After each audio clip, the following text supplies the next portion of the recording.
আসসালামু আলাইকুম, স্বাগত জানাচ্ছি আরটিভি সন্ধ্যার সংবাদে। আপনাদের সঙ্গে আছি আমি ফারজানা তানি এবং আমি ফারিয়া শারমিন।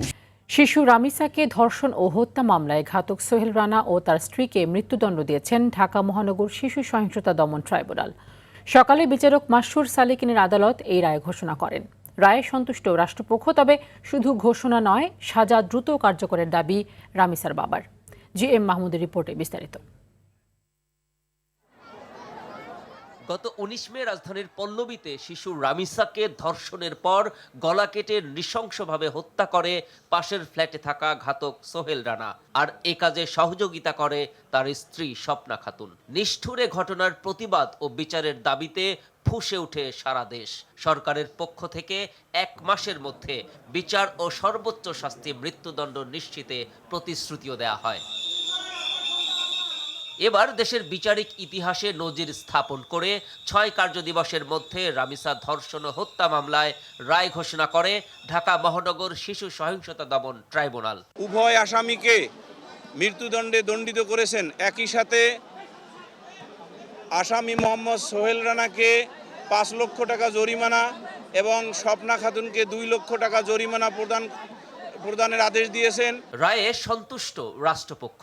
আমরা প্রসিকিউশন পক্ষে রায়ে সন্তুষ্ট। বিচার প্রক্রিয়া ও সাজা নিয়ে অভিযোগ নেই রাষ্ট্রনিযুক্ত আসামি পক্ষের আইনজীবীরও। যেহেতু সে নিজে আত্মস্বীকৃত, সুতরাং সে অপরাধী বিচার পেয়েছে, আমি সন্তুষ্ট। রায়ের সাজা দ্রুত কার্যকরের দাবি জানান রামিসার বাবা। দ্রুত সময়ের ভিতরে সেই রায় কার্যকর হোক এবং বাংলাদেশে আর কোনো রামিসা এই ধরনের ঘটনা না ঘটে।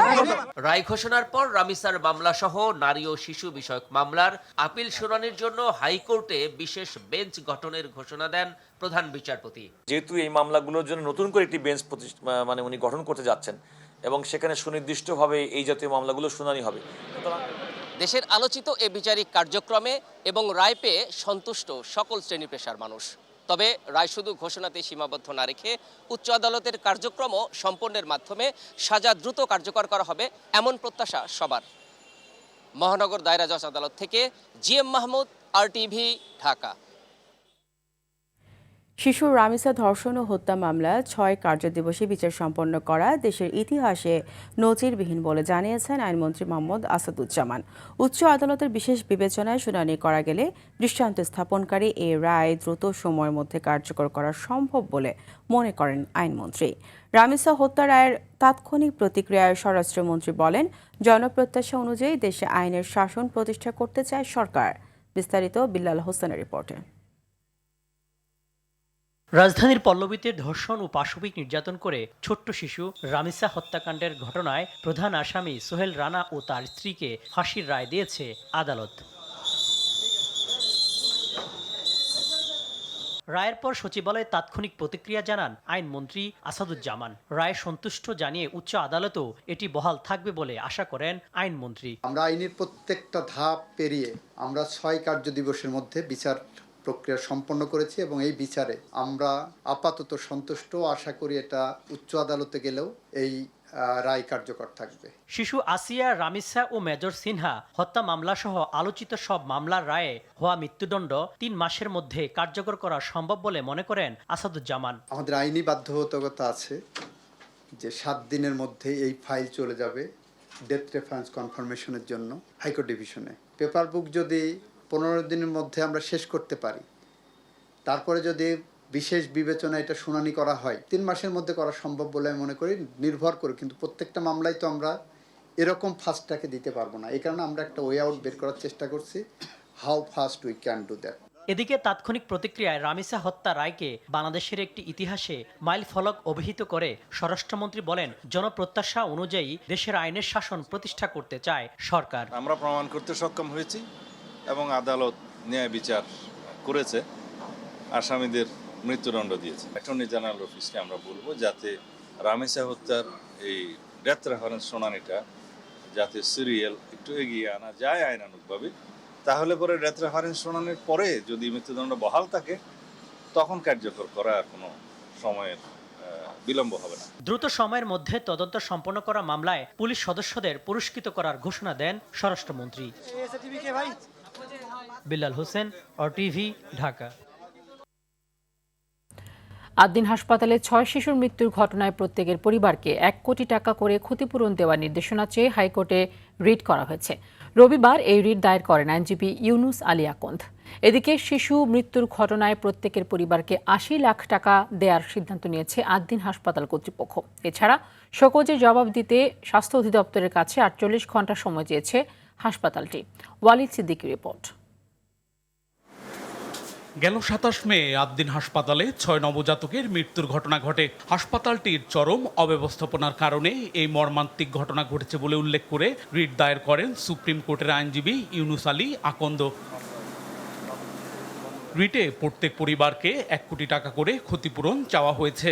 একই সঙ্গে ঘটনাটি তদন্তে উচ্চ ক্ষমতা সম্পন্ন একটি কমিটি গঠনের নির্দেশনাও চাওয়া হয়। আমি আজকে একটি রিট দায়ের করেছি এবং এই রিটে ভিকটিমের পরিবারকে প্রতি পরিবারকে 1 কোটি টাকা করে ক্ষতিপূরণ দেওয়ার জন্য এখানে আবেদন করেছি। এদিকে মৃত্যুর ঘটনায় প্রত্যেক পরিবারকে 80 লাখ টাকা দেওয়ার সিদ্ধান্ত নিয়েছে আদ্দিন হাসপাতাল কর্তৃপক্ষ। পরিবার ও কর্তৃপক্ষের যৌথ আলোচনায় এই ক্ষতিপূরণ নির্ধারণ করা হয়েছে বলে জানিয়েছেন হাসপাতালটির আইনজীবী। আদ্দিন হাসপাতাল কর্তৃপক্ষ এবং ভুক্তভোগী পরিবার সকলের সম্মতিতে একসাথে বসে ভুক্তভোগী প্রত্যেক পরিবারের জন্য 80 লক্ষ টাকা ক্ষতিপূরণ নির্ধারণ করা হয়েছে। একই সাথে আদ্দিন কর্তৃপক্ষ স্বাস্থ্য অধিদপ্তরের কাছে একটি চিঠি পাঠিয়ে জবাব দেওয়ার জন্য 48 ঘন্টা সময় আবেদন করেছেন। এছাড়া শোকজের জবাব দিতে 48 ঘন্টা সময় চাইলে তা দিতে সম্মত হয় স্বাস্থ্য অধিদপ্তর। ওয়ালিদ সিদ্দিকী, RTV, ঢাকা। প্রযুক্তিগত বিপ্লব মোকাবেলায় সার্টিফিকেট নির্ভর শিক্ষা ব্যবস্থার পরিবর্তে দক্ষতা ভিত্তিক ও প্রযুক্তি নির্ভর শিক্ষা ব্যবস্থার কোনো বিকল্প নেই বলে মন্তব্য করেছেন প্রধানমন্ত্রী তারেক রহমান। দীর্ঘ 1.5 দশকে অন্যান্য প্রতিষ্ঠানের মতো শিক্ষা ব্যবস্থাকেও ধ্বংস করে দেওয়া হয়েছে জানিয়ে প্রধানমন্ত্রী বলেন, গণতান্ত্রিক বাংলাদেশে এবার ঘুরে দাঁড়ানোর পালা। রুদ্র রফিকের রিপোর্ট। উচ্চশিক্ষাকে শ্রমবাজারের চাহিদার সঙ্গে সামঞ্জস্য করার লক্ষ্যে জাতীয় বিশ্ববিদ্যালয়ের পাঠ্যক্রমে দক্ষতা ভিত্তিক শিক্ষা অন্তর্ভুক্তকরণ কার্যক্রমের উদ্বোধন করেন প্রধানমন্ত্রী তারেক রহমান। রাজধানীর চীনমৈত্রী সম্মেলন কেন্দ্রে আয়োজিত অনুষ্ঠানে যোগ দেন শিক্ষা মন্ত্রণালয় সহ জাতীয় বিশ্ববিদ্যালয়ের শিক্ষক এবং সংশ্লিষ্টরা। সবচেয়ে গুরুত্বপূর্ণ বিষয় হিসেবে ইতিমধ্যে এ সময় শিক্ষামন্ত্রী বলেন, স্বনির্ভর বাংলাদেশ গড়তে দক্ষ মানব শক্তি গড়ে তোলার কোনো বিকল্প নেই। আমাদের হিউম্যান ক্যাপিটাল তৈরি করতে হবে, মানব সম্পদ তৈরি করতে হবে, দক্ষ মানব সম্পদ আমাদের লাগবেই। প্রধানমন্ত্রী তারেক রহমান বলেন, বিগত সময়ের ব্যর্থতা পেছনে ফেলে সামনের দিকে এগিয়ে যেতে চায় সরকার। দীর্ঘ 1.5 দশকের বেশি সময়ে ফ্যাসিবাদী শাসন শোষণ শুধুমাত্র দেশের জনগণের গণতান্ত্রিক রাজনৈতিক অধিকারই কেড়ে নেয়নি, বরং শিক্ষা ব্যবস্থাকেও, অন্যান্য প্রতিষ্ঠানগুলোর মতন শিক্ষা ব্যবস্থাকেও প্রায় ধ্বংসপ্রাপ্ত করে দিয়েছিল। গণতান্ত্রিক বাংলাদেশে আমরা ইনশাল্লাহ অবশ্যই ঘুরে দাঁড়াবো। এবার দক্ষতা ভিত্তিক শিক্ষা ছাড়া বৈশ্বিক প্রতিযোগিতায় টিকে থাকা কঠিন বলেও মন্তব্য করেন তিনি। প্রযুক্তিগত বিপ্লব মোকাবেলায় সার্টিফিকেট নির্ভর শিক্ষা ব্যবস্থার পরিবর্তে বর্তমানে দক্ষতা ভিত্তিক, প্রযুক্তি নির্ভর এবং বাস্তব ও কর্মমুখী শিক্ষা ব্যবস্থার গড়ে তোলার মনে হয় কোনো বিকল্প নেই। প্রযুক্তি নির্ভরতার পাশাপাশি নৈতিকতা এবং মানবিক স্বাস্থ্যের উন্নয়নে শিক্ষকদের বেশি জোর দেওয়ার আহ্বান জানান প্রধানমন্ত্রী। একজন মানবিক মানুষ হয়ে ওঠার জন্য নৈতিক শিক্ষার বিকল্প নেই। রুদ্র রফিক, RTV, ঢাকা। সরকারের প্রথম 100 দিনে দেশে 605টি খুন এবং 196টি অপহরণের ঘটনা ঘটেছে বলে জানিয়েছে ট্রান্সপারেন্সি ইন্টারন্যাশনাল বাংলাদেশ TIB। এ সময় নারী ও শিশু নির্যাতনের ঘটনা ছিল 3496টি। রাজধানীর ধানমন্ডিতে TIBর কার্যালয়ে সংবাদ সম্মেলনে এসব তথ্য তুলে ধরা হয়। প্রতিবেদনে আরও বলা হয়, আলোচিত সময়ে ধর্ষণের শিকার হয়েছেন 78 থেকে 102 জন, গণধর্ষণের শিকার 30 থেকে 36 জন এবং ধর্ষণের শিকার শিশু 49 থেকে 71 জন। সংবাদ সম্মেলনে TIBর নির্বাহী পরিচালক ডক্টর ইফতেখারুজ্জামান বলেন, বর্তমান সরকারের 100 দিনে আইনশৃঙ্খলা পরিস্থিতি অনেকটা নাজুক ছিল। খুন, ডাকাতি, চুরি, ছিনতাই, ধর্ষণ, নারী ও শিশু নির্যাতন, লুটপাট, অরাজকতার ঘটনা অব্যাহত রয়েছে বলেও জানান তিনি। দফা তাদের নির্বাচনী ইশতেহারগুলো এই সনদের প্রতি যেটি বা সরকার প্রধান সহ উচ্চ পর্যায় থেকে বলা হচ্ছে অক্ষর অক্ষরে বাস্তবায়ন করা হবে, কোনোটার সাথেই সামঞ্জস্যপূর্ণ নয়। সরকার গঠনের পর বেশ কিছু নিয়োগ এমনভাবে হয়েছে যেটি পরিষ্কারভাবে দলীয়করণের একটা আগের চর্চারই প্রতিফলন। কিন্তু যাদেরকে নিয়োগ দেওয়া হবে তারা কি আসলে দল নিরপেক্ষভাবে তাদের উপর অর্পিত দায়িত্ব পালন করতে পারবেন কিনা এই বিষয়টি নিশ্চিত করা সরকারের দায়িত্ব। এক্ষেত্রে সরকার ইতিমধ্যে ব্যর্থতার পরিচয় দিয়েছে। নবায়নযোগ্য জ্বালানির সমপরিমাণ শুল্ক কর এলএনজি আমদানিতে আরোপ করে বছরে প্রায় ১,৩০০ কোটি টাকা অতিরিক্ত রাজস্ব পেতে বলে জানিয়েছে centre for policy dialogue CPD. প্রতিষ্ঠানটির গবেষণা পরিচালক ডক্টর খন্দকার গোলাম মোয়াজ্জেম বলেন, বিদ্যুৎ উৎপাদন, সঞ্চালন ও বিতরণের ক্ষেত্রে নবায়নযোগ্য জ্বালানির তুলনায় জীবাশ্ম জ্বালানিকে এভাবে শুল্ক ছাড়ে অন্যায্য সুবিধা দেওয়ার কারণে রাষ্ট্র বিপুল অঙ্কের রাজস্ব হারাচ্ছে। সকালে সিপিডি আয়োজিত ফসিল ফুয়েল এবং নবায়নযোগ্য জ্বালানির মধ্যে বিদ্যমান রাজস্ব বৈষম্য ও জ্বালানির সংকট মোকাবিলায় বিকল্প সমাধান বিষয়ক সংবাদ সম্মেলনে তিনি একথা জানান। এছাড়াও এলএনজির ওপর বিদ্যমান 0% কর সুবিধা প্রত্যাহার করে 15% কর আরোপের প্রস্তাবও দেন ডক্টর খন্দকার গোলাম মোয়াজ্জেম। এই সরকারের নির্বাচনী যে প্রতিশ্রুতি সেটাকে আমরা ইতিবাচকভাবে দেখছি, বিশেষ করে নবায়নযোগ্য জ্বালানির ক্ষেত্রে। যদিও এর ভিতরে আবার দু একটি এমন ধরনের আছে যেটা আবার উল্টো পথেরও বিষয় রয়েছে, যেমন কয়লার কথাও আবার নির্বাচনী প্রতিশ্রুতির মধ্যে রয়েছে, যেটা আমরা মোটেই সমর্থন করি না। এমনকি এলএনজির কথাও সেখানে রয়েছে, সেটাও আমরা সমর্থন করি না। কিন্তু আমরা এখানে নির্বাচনী প্রতিশ্রুতির ভিতরে তারা যেভাবে নবায়নযোগ্য জ্বালানির ব্যাপারে আগ্রহ দেখাচ্ছেন, উৎসাহ দেখাচ্ছেন, এবং আমরা মনে করি যে আগামী দিনের একটা বড় বিনিয়োগের জায়গা হবে এই নবায়নযোগ্য জ্বালানি। জ্বালানি তেলের দাম বৃদ্ধির ধাক্কা সামলে ওঠার আগেই বিদ্যুতের দাম বাড়ায় নাভিশ্বাস মানুষের। সরকারের এই নতুন সিদ্ধান্তে নিত্যদিনের সংসার খরচ আর জীবনযাত্রার ব্যয় মেটাতে নতুন করে শঙ্কায় পড়েছেন সাধারণ মানুষ। ভোক্তা পর্যায়ে বিদ্যুতের এই বিল বাড়ার নেতিবাচক প্রভাব শুধু বাসাবাড়িতেই সীমাবদ্ধ থাকবে না, বরং উৎপাদন, শিল্প কারখানা ও সেবা খাত হয়ে এর ধাক্কা লাগবে সরাসরি নিত্য প্রয়োজনীয় পণ্যের বাজারে। দীপ্ত চন্দ্রপালের রিপোর্টে বিস্তারিত। জ্বালানি তেলের মূল্য বৃদ্ধির কয়েকদিনের মাথায় এবার বাড়ানো হলো বিদ্যুতের দামও। নতুন সিদ্ধান্ত অনুযায়ী গ্রাহক পর্যায়ে প্রতি ইউনিট বিদ্যুতের গড় মূল্য ৯ টাকা ১১ পয়সা থেকে বেড়ে হয়েছে ১০ টাকা ৬৩ পয়সা, অর্থাৎ ইউনিট প্রতি দাম বেড়েছে ১ টাকা ৫২ পয়সা বা প্রায় ১৬.৬৮%। একই সঙ্গে পাইকারি পর্যায়েও বিদ্যুতের দাম বাড়ানো হয়েছে প্রায় ২০%। সরকারের এই সিদ্ধান্তে উদ্বেগ বেড়েছে সাধারণ মানুষের মধ্যে। তাদের অভিযোগ, আয়না বাড়লেও একের পর এক জ্বালানি ও সেবার মূল্য বৃদ্ধি জীবনযাত্রার ব্যয়কে আরো অসহনীয় করে তুলছে। বিদ্যুতের জ্বালানি যদি দাম বাড়ে, এগুলোতে আমাদের যে কোনো নিত্য প্রয়োজনীয় জিনিসে যে কোনো জিনিসে আমাদের ব্যয় বেশি হবে। অবশ্যই ব্যয় হবে, কষ্ট হবে।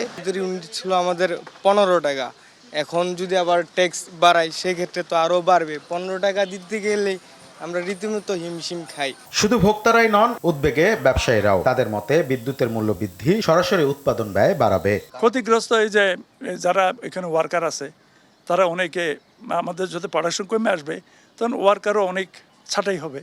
জ্বালানি বিশেষজ্ঞরা বলছেন, ভর্তুকি কমানোর যুক্তি দেখিয়ে বারবার দাম বাড়ানো হলেও বিদ্যুৎ খাতের অদক্ষতা, অপচয় ও দুর্বল ব্যবস্থাপনার দায় শেষ পর্যন্ত সাধারণ গ্রাহকদেরই বহন করতে হচ্ছে। প্রবলেম যেগুলি আছে এগুলো সলভ না করে দাম বাড়ানোতে তারা খুব আগ্রহী, এবং এবারও সেটাই হয়েছে। এবং সেটার কারণে মানুষের ভিতরে একটা নেতিবাচক প্রভাব ইতিমধ্যেই পড়েছে। প্রথম দিকে জ্বালানি তেলের দাম বাড়লো, পরে গ্যাসের দাম বাড়তেছে কন্টিনিউয়াসলি, এবং এটার কারণে এখন বিদ্যুতের দাম বাড়লো। এগুলোর কারণে মানুষের যে স্বাভাবিক যে জীবনযাত্রা, এটা কিন্তু ব্যাহত হবে, মানুষের খরচ বাড়বে। বিদ্যুতের মূল্য বৃদ্ধির প্রভাবে পরিবহন, উৎপাদন, কৃষি ও সেবা খাতের ব্যয় বাড়িয়ে পুরো অর্থনীতিতে প্রভাব ফেলবে। প্রোডাকশন কস্ট বাড়লে তাকে তো এই টাকাটা উদ্ধার করতে হবে, তখন সে গ্রাহকের উপর এটা চাপ দেবে, এটার মূল্য বাড়াবে। তো মূল্য বাড়ালে স্বাভাবিক কারণে ওই যে শিল্প উদ্যোক্তা তার কিন্তু প্রোডাকশন তার বিক্রিতে কিন্তু কমে যাবে।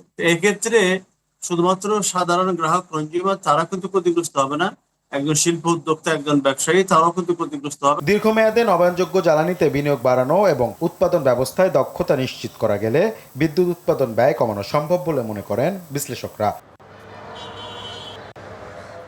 দীপ্তচন্দ্র পাল, RTV, ঢাকা। ভারত থেকে পুশিন ঠেকাতে দেশের বিভিন্ন সীমান্তে টহল বাড়িয়েছে বিজেপি। গ্রাম পুলিশের পাশাপাশি কাজ করছে স্থানীয়রা।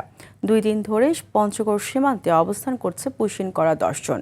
লালমনিরহাট সীমান্ত দিয়ে পুশিনে ব্যর্থ হয়ে 14 জনকে ফেরত নিয়েছে বিএসএফ। প্রতিনিধিদের তথ্যচিত্রে জানাচ্ছেন নাদিরা সুলতানা। লালমনিরহাট সীমান্ত দিয়ে আবারও 14 জন ব্যক্তিকে পুশিনের চেষ্টা করেছে ভারতীয় সীমান্তরক্ষীরা। তবে বিজিবির সতর্ক টহলে বিএসএফ তাদের ফেরত নিয়ে যায়। মেহেরপুরের তেঁতুলবাড়িয়া সীমান্তে অবস্থান করা 6 জনের হদিস মিলছে না। 2 দিনের বেশি সময় ধরে পঞ্চগড়ের বড়বাড়ি সীমান্তে অবস্থান করছে পুশিন করা 10 জন। বিজিবি ও বিএসএফ এর মধ্যে পতাকা বৈঠকের পরও তাদের ফেরত নেওয়ার বিষয়ে সিদ্ধান্ত হয়নি। কোনোভাবেই যেন একটি মানুষ আমাদের এই বাংলাদেশে পুশিন করতে না পারে, এই ব্যাপারে আমরা সর্বাত্মক সহযোগিতা করব। আপনারা অবশ্যই কোনো প্রকার অবৈধ লোক দেখলে আটক করবেন। দিনাজপুরের হিলি সীমান্তে গ্রামবাসী ও গ্রাম পুলিশ সদস্যদের নিয়ে যৌথভাবে সীমান্ত পাহারা দিচ্ছে BGB. Bangladesh BGB border guard তাদের সঙ্গে আমরা 0 পয়েন্টের নিরাপত্তা দিচ্ছি, যাতে ইন্ডিয়া থেকে কোনো লোক বাংলাদেশে পুশব্যাক যেন না দিতে পারে। কঠোর অবস্থানের কারণে গত 1 মাসে সিলেট সীমান্ত দিয়ে পুশিনের কোনো ঘটনা ঘটেনি বলে দাবি বিজিবির। সুনামগঞ্জ সীমান্তে পুশিন প্রতিরোধে স্থানীয়দের সচেতন করতে বিজিবির পক্ষ থেকে মাইকিং করা হচ্ছে। নিকটস্থ বিজিবি ক্যাম্পকে অবহিত করুন। পুশিন ঠেকাতে কঠোর অবস্থানে জামালপুর 35 বিজিবি। আমাদের এই গ্রামের বর্ডার থেকে কোনো লোকজন না এদিকে আসতে পারে, সেই জন্য বিজেপি আমাদের অনেক সহযোগিতা করতে। বিজেপি যখন যাই দিতে চাবে আমরা ওটা দিতে প্রস্তুত। আমরা বিজেপিকে রাতে দিনে আমরা সঙ্গে থাকি। চাঁপাইনবাবগঞ্জে আনসার ভিডিপির সদস্যরা সীমান্ত পাহারায় বিজিবিকে সহায়তা করছে। নাদিরা সুলতানা, RTV। সীমান্তে সব ধরনের অবৈধ পুশ ইনের চেষ্টাকে প্রতিহত করা হবে বলে জানিয়েছেন স্বরাষ্ট্রমন্ত্রী সালাউদ্দিন আহমদ। তিনি বলেন, সীমান্তে বর্ডার গার্ড সতর্ক আছে, সমস্ত অবৈধ পুশ ইনের চেষ্টাকে আমরা বাধা দেব। এ পর্যন্ত তাই হয়েছে। সচিবালয়ে সাংবাদিকদের এক প্রশ্নের জবাবে এসব কথা বলেন তিনি। স্বরাষ্ট্রমন্ত্রী আরও বলেন, আগামীকাল থেকে নয়াদিল্লিতে বিজিবি ও বিএসএফ এর ডিজি পর্যায়ের বৈঠকে সীমান্তে পুশ ইনের বিষয়ে বেশি আলোচনা হবে।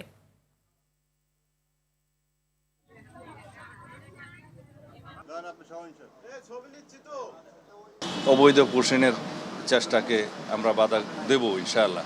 এ পর্যন্ত তাই হয়েছে।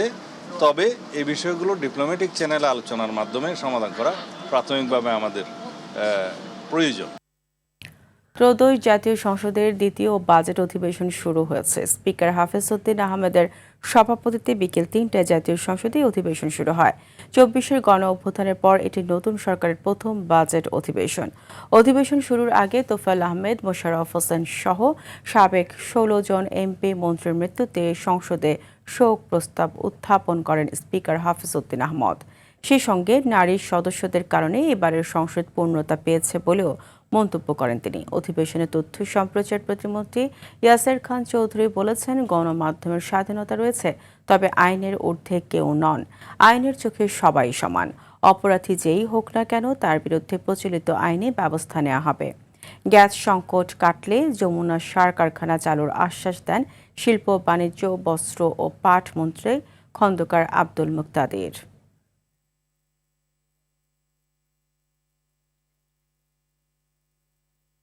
আমাদের কাছে পর্যাপ্ত পরিমাণ গ্যাস নাই।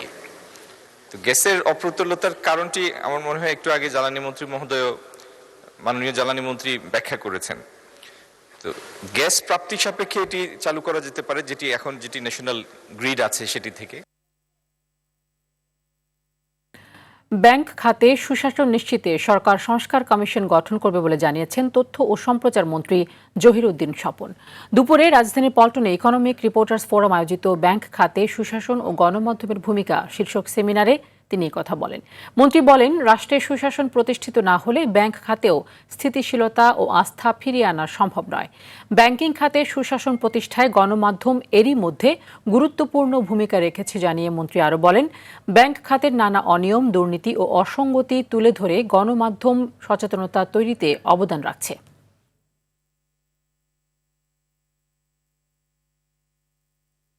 রাষ্ট্র যদি সুশাসন নিশ্চিত না করতে পারে বা সমাজ যদি না পারে, রাজনৈতিক প্রক্রিয়া যদি না পারে, তাহলে শুধু বিচ্ছিন্ন বিক্ষিপ্তভাবে গণমাধ্যমের উপস্থিতির কারণে একটা সুন্দর ব্যাংকিং খাতে সুশাসন বিরাজ করবে, এটা তো আশা করা যায় না।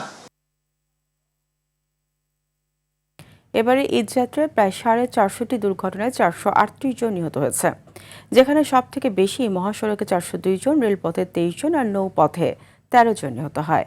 গেল বছরের থেকে দুর্ঘটনা বেড়েছে 3.07%। সংবাদ সম্মেলনে এসব তথ্য জানায় যাত্রী কল্যাণ সমিতি। বিস্তারিত মিশুক হাওলাদারের রিপোর্টে।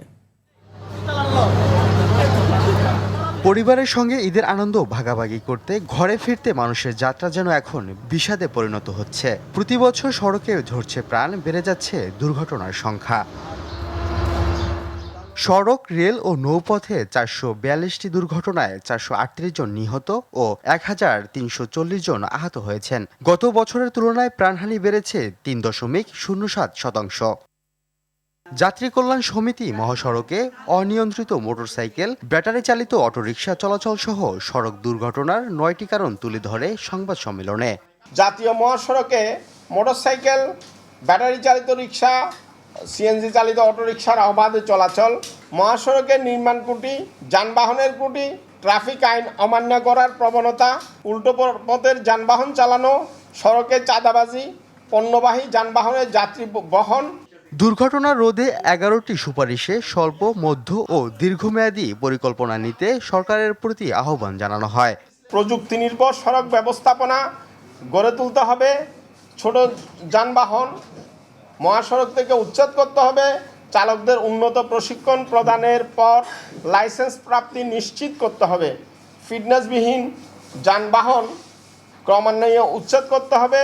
প্রতি বছরের মতো এবারও দুর্ঘটনায় সবচেয়ে বেশি ক্ষতিগ্রস্ত মোটরসাইকেল। 153টি মোটরসাইকেল দুর্ঘটনায় 159 জন নিহত হয়েছেন, যা মোট দুর্ঘটনার প্রায় 38.83%।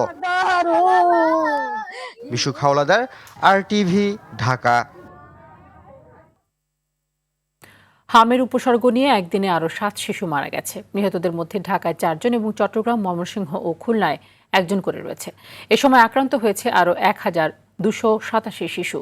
রোববার এক প্রতিবেদনে এই তথ্য জানিয়েছে স্বাস্থ্য অধিদপ্তর। এতে বলা হয়, শনিবার সকাল 8টা থেকে রোববার সকাল 8টা পর্যন্ত দেশে হামের উপসর্গ দেখা দিয়েছে 1221 শিশুর শরীরে। এর মধ্যে নিশ্চিত হামে আক্রান্ত হয়েছে 66 শিশু। গত 15 মার্চ থেকে হাম ও হামের উপসর্গে দেশে 620 শিশুর মৃত্যু হয়েছে। এমন সময় আক্রান্ত হয়েছে 64,263 জন।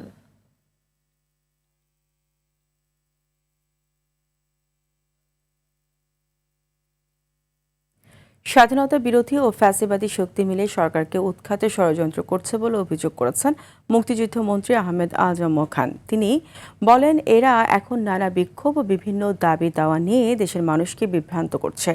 রাজধানীতে একটি অনুষ্ঠানে বক্তব্য প্রদানকালে তিনি এই অভিযোগ করেন। অনুষ্ঠানে বিএনপির স্থায়ী কমিটির সদস্য ডক্টর আব্দুল মঈন খান জানান, মানুষের গণতান্ত্রিক যে প্রত্যাশা ধ্বংস করা হয়েছিল, বর্তমান সরকার তা পুনর্গঠনের কাজ করছে। বিস্তারিত তৌফিকুল ইসলাম আশিকের রিপোর্টে। শহীদ রাষ্ট্রপতি জিয়াউর রহমানের ৪৫তম শাহাদাত বার্ষিকী উপলক্ষে রোববার আলোচনা সভার আয়োজন করে বাংলাদেশ জাতীয়তাবাদী মুক্তিযোদ্ধা দল ও মুক্তিযুদ্ধের প্রজন্ম। কে কেমন আছে সেই খোঁজ খবর নেওয়া হয় না। দেশের বিভিন্ন প্রান্ত থেকে আসা মুক্তিযোদ্ধারা আগামীর বাংলাদেশ বিনির্মাণে অতীতের মতোই ভূমিকা রাখার প্রত্যয় ব্যক্ত করেন। অন্য কোনো দেশের গোলাম হয়ে থাকবে না। বিগত আওয়ামী লীগ সরকার অমুক্তিযোদ্ধাদের তালিকাভুক্ত করে প্রকৃত মুক্তিযোদ্ধাদের হেয় করেছে বলে অভিযোগ করেন মুক্তিযুদ্ধ প্রতিমন্ত্রী ইশরাক হোসেন। অমুক্তিযোদ্ধা যারা মুক্তিযোদ্ধা ছিলেন না অথবা মুক্তিযুদ্ধের সময় তারা শিশু ছিলেন, তাদেরকে এখানে অন্তর্ভুক্ত করার মাধ্যমে হয়তো ফ্যাসিবাদী আওয়ামী লীগ তাদের রাজনৈতিক স্বার্থ চরিতার্থ করেছে বটে, কিন্তু সেই সাথে আপনাদেরকে অপমানের একদম চূড়ান্ত জায়গায় নিয়ে গিয়েছে। অনুষ্ঠানে মুক্তিযুদ্ধ বিষয়ক মন্ত্রী আহমেদ আজম খান বলেন, প্রধানমন্ত্রী তারেক রহমানের নেতৃত্বে বাংলাদেশকে মুক্তিযুদ্ধের প্রকৃত চেতনায় গড়ে তুলতে কাজ চলছে। তবে নতুন সরকারকে উৎখাত করার ষড়যন্ত্রের অভিযোগও করেন তিনি। এই দেশপ্রেমিক সরকারকে উৎখাত করবার জন্য নানা রকমের ষড়যন্ত্রে লিপ্ত। একদিকে ৭১-এ যারা এই মহান মুক্তিযুদ্ধের বিরুদ্ধে দাঁড়িয়েছিলেন তারা, আরেকদিকে যারা এই দেশটাকে লণ্ডভণ্ড করে দিয়ে পালিয়েছে সেই ফ্যাসিবাদ। এরা এক হয়েছে যাতে করে এই সরকার দেশটাকে গড়ে তুলতে না পারে। এ সময় বিএনপির স্থায়ী কমিটির সদস্য ডক্টর আব্দুল মঈন খান শহীদ জিয়াউর রহমানের স্বপ্নের বাংলাদেশ গড়ার আহ্বান জানান। জিয়াউর রহমান যে বাংলাদেশ সৃষ্টি করতে চেয়েছিলেন, সেই বাংলাদেশ অন্তত এবারে আমরা সঠিক পথে এগিয়ে গিয়ে আমরা সৃষ্টি করব।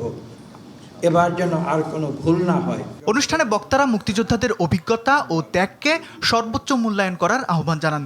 জনগণের বিক্ষোভ শহীদ প্রেসিডেন্ট জিয়াউর রহমান পুলিশ দিয়ে মেটাতে চান। তৌফিকুল ইসলাম আশিক, RTV, ঢাকা।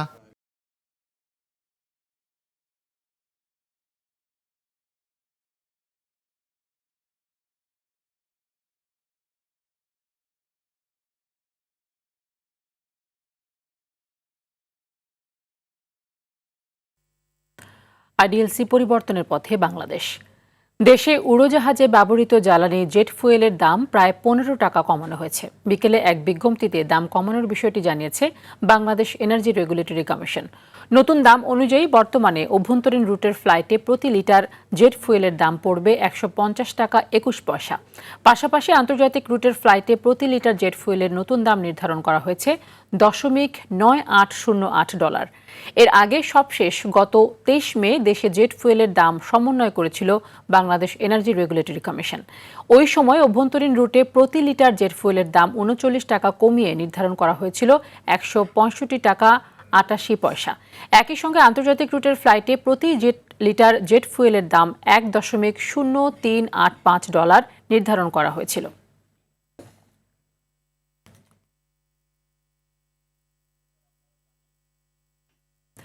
দেশে ফিরল লেবাননে ইসরায়েলি হামলায় নিহত 2 বাংলাদেশির মরদেহ।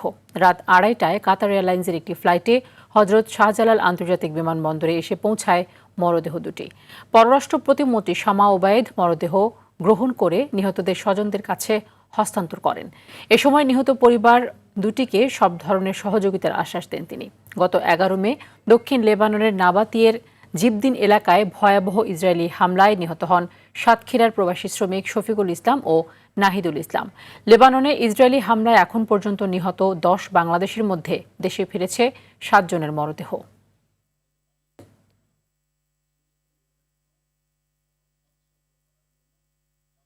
আমরা এখন পর্যন্ত 10 জনকে হারিয়েছি। আমরা 7 জনের মৃতদেহ আমরা বাংলাদেশে আনতে পেরেছি।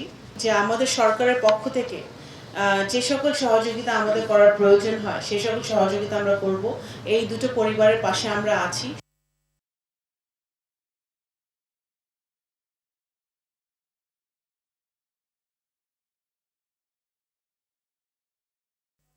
এবারে খেলার খবর। বিসিবি নির্বাচনে সর্বোচ্চ 73 ভোট পেয়ে ক্লাব ক্যাটাগরি থেকে পরিচালক নির্বাচিত হলেন তামিম ইকবাল। এরপর সভাপতি নির্বাচিত হয়েছেন তিনি। বাংলাদেশ ক্রিকেট বোর্ডে দিনভর ভোট গ্রহণ শেষে গণনা করে দেখা যায় 74 জন ক্লাব কাউন্সিলের 73 জনই তাকে ভোট দিয়েছেন। এই ক্যাটাগরি থেকে আরও নির্বাচিত হয়েছেন সায়েদ ইব্রাহিম, ইসরাফিল খসরু, মাসুদুজ্জামান ফয়সাল ইয়াসির, ফাহিম সিনহা, শানিয়ান তানিম, সাকিব আহমেদ, আসিফ রব্বানী, মির্জা ইয়াসির আব্বাস, রফিকুল ইসলাম ও ডাক্তার শামীম। জেলা ও বিভাগীয় ক্রীড়া সংস্থা থেকে নির্বাচিত হয়েছেন 3টি পদের জন্য, যেখানে বরিশাল থেকে নির্বাচিত হয়েছেন মিজানুর রহমান। আর খুলনা অঞ্চলের জেলা ও বিভাগীয় থেকে নির্বাচিত হয়েছেন শান্তনুর ইসলাম ও শফিকুল আলম। এছাড়া বিনা প্রতিদ্বন্দ্বিতায় নির্বাচনের আগেই বিসিবি পরিচালক হয়েছেন 8 জন।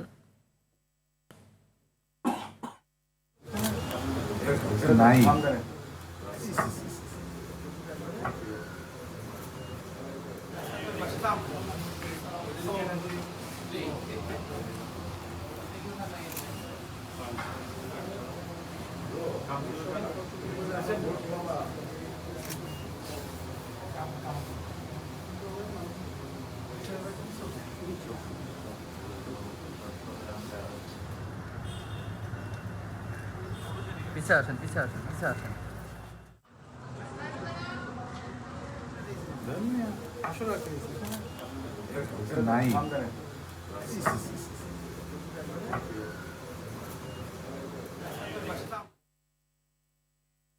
বিসিবি নির্বাচনের সর্বশেষ খবর জানাতে যুক্ত হচ্ছেন সহকর্মী রাফি আমিন। রাফি, নির্বাচনের ফলাফলের সবশেষ চিত্র জানাবেন।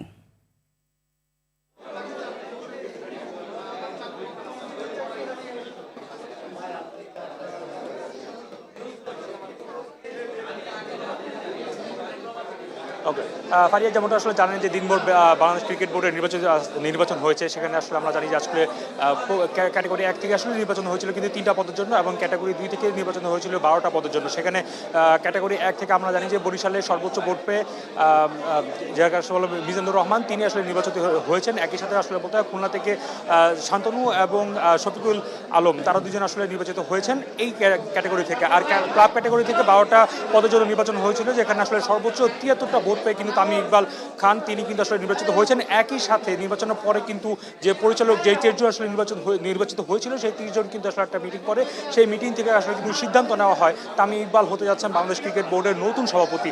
একই সাথে কিন্তু সেই যে আসলে মিটিংটা ছিল, সেই মিটিং থেকে কিন্তু সহসভাপতিও নির্বাচন করা হয়, যেখানে তারা ফাহিম সিনহার নাম আসলে ঘোষণা করে। এবং নির্বাচন শেষে আসলে সব কিছু পরে আসলে যখন সংবাদ সম্মেলনে আসলে এসেছিলেন নির্বাচনের যে আসলে বলা যায় নির্বাচন কমিশন, তারা কিন্তু আসলে বলেছেন যে ওই যে মানে তাদের যে মিটিংটা, সেই মিটিংটাও কিন্তু তারাই আসলে এখানে ঘোষণা করেছেন। সেক্ষেত্রে অবশ্যই তামিম ইকবাল, আমরা বরাবর যেটা দেখি যে আসলে নির্বাচনের ভোট গণনা শেষে যে যখন পরিচালকরা যখন একটা মিটিং করে যখন সভাপতি আসলে নির্বাচন করেন, সেই সভাপতি নির্বাচন করার পরে তারা কিন্তু একটা ব্রিফে আসেন। সেটা কিন্তু একটা পার্থক্য আমরা দেখলাম, এটা আসলে হয়নি। সেক্ষেত্রে নির্বাচন কমিশনে এই ঘোষণাটা জানিয়ে দিয়েছেন। একই সাথে আপনাদেরকে একটু জানিয়ে রাখি যে এনএসসি থেকে দুজন যে মনোনীত করা হয়েছে, সেই দুজনের নামও কিন্তু তারা ঘোষণা করেছেন। তার একজন হলো শেখ মোহাম্মদ রুহুল আমিন, আরেকজন সরফরাজ আহমেদ। সবকিছু মিলে বলা যায় যে অবশ্যই বিসিবি নির্বাচনে যেই প্রতিদ্বন্দ্বীরা আমরা আসলে লক্ষ্য করছিলাম, সেটা তো অবশ্যই এখন আর বলা যায় যে সবকিছু অপেক্ষার অবসান ঘটেছে। নতুন পরিচালনা পর্ষদ আমরা এখন দেখতে পাচ্ছি, 23 জনের 25 জন আসলে বলতে হয় 23 জন নির্বাচিত হয়েছেন। একই সাথে আর ক্লাব ক্যাটাগরি 3-এরটা আসলে আমরা জানি যে বেশ আগে থেকে নির্বাচিত হয়েছিল। সবকিছু মিলে বলা যায় যে নির্বাচন শেষ, এবং নতুন একটা বোর্ড কিন্তু আমরা কালকে থেকে অবশ্যই আমরা দেখব। এবং এই বোর্ড কবে থেকে একটা হয়তো বা খুব শীঘ্রই একটা বোর্ড মিটিংয়ে তারা করবেন, তারপর হয়তো বা সংবাদ সম্মেলনে আসবেন, গণমাধ্যম কমিটির সাথে কথা বলবেন। তাদের পরিকল্পনা আমরা জানি যে বিসিবির অ্যাডহক কমিটিতে কিন্তু আসলে তামিম ইকবালই ছিলেন, এবং সেই তামিম ইকবাল যিনি এখন কিন্তু নতুন করে আসলে বিসিবির সভাপতি হয়েছেন, নির্বাচিত হয়েছেন, এবং তার যে পরিকল্পনাগুলো রয়েছিল সেই পরিকল্পনা নিয়ে হয়তো বা তিনি আরেকবার আমাদের সাথে যুক্ত হবেন। সব কিছু মিলে বলা যায় যে বিসিবি নির্বাচনের আজকে শেষ হওয়ার পর সভাপতি তামিম ইকবাল নতুন করে যখন আসলে গণমাধ্যম কর্মীদের সামনে আসবেন, তখন হয়তো বা তামিম ইকবালের পরিকল্পনা সম্পর্কে আমরা আরও বিস্তারিতভাবে জানতে পারবো। ফারিয়া, মিরপুর থেকে বিসিবি নির্বাচনের সবশেষ আপডেট এই ছিল আমার কাছে। আপনাকে ধন্যবাদ। যুক্তরাষ্ট্রের মাটিতে ফুটবল বিশ্বকাপে অংশ নিতে গিয়ে বড় ধরনের জটিলতায় পড়েছে ইরাক ফুটবল দল। ভিসা পাওয়ার পর যুক্তরাষ্ট্রে প্রবেশের আগে বিমানবন্দরে প্রায় 7 ঘন্টা আটকে রেখে জিজ্ঞাসাবাদ করা হয় স্ট্রাইকার আয়মান হোসেনকে, এবং ফটোগ্রাফার তালাল সালাহকে 10 ঘন্টা আটকে রেখে জেরা করা হয়। পরবর্তীতে আয়মানকে প্রবেশের অনুমতি দেওয়া হলেও ফটোগ্রাফারকে ফিরিয়ে দেওয়া হয়েছে। এদিকে ইরানের রাষ্ট্রীয় টেলিভিশনের তথ্য অনুযায়ী আবেদন করেও ভিসা পাননি ইরান দলের 14 কর্মকর্তা ও স্টাফ।